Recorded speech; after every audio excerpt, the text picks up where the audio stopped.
In this tutorial, I'm going to show you how to merge your Excel spreadsheet timer intervals into hourly intervals. So first, what I did was import my Excel spreadsheet data into Jupyter Notebook. So I have a column for my timer interval and some values on the second column.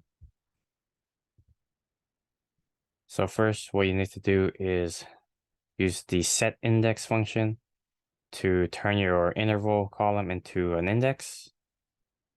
And then next, you want to call the resample function on your data frame and pass in the 1H for hourly.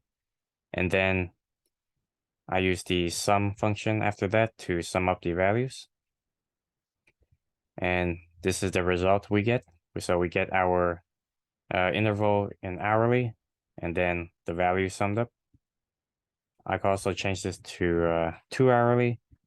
And now my interval is in every 2 hours with the value summed up. So that is all for this tutorial. Thank you for watching.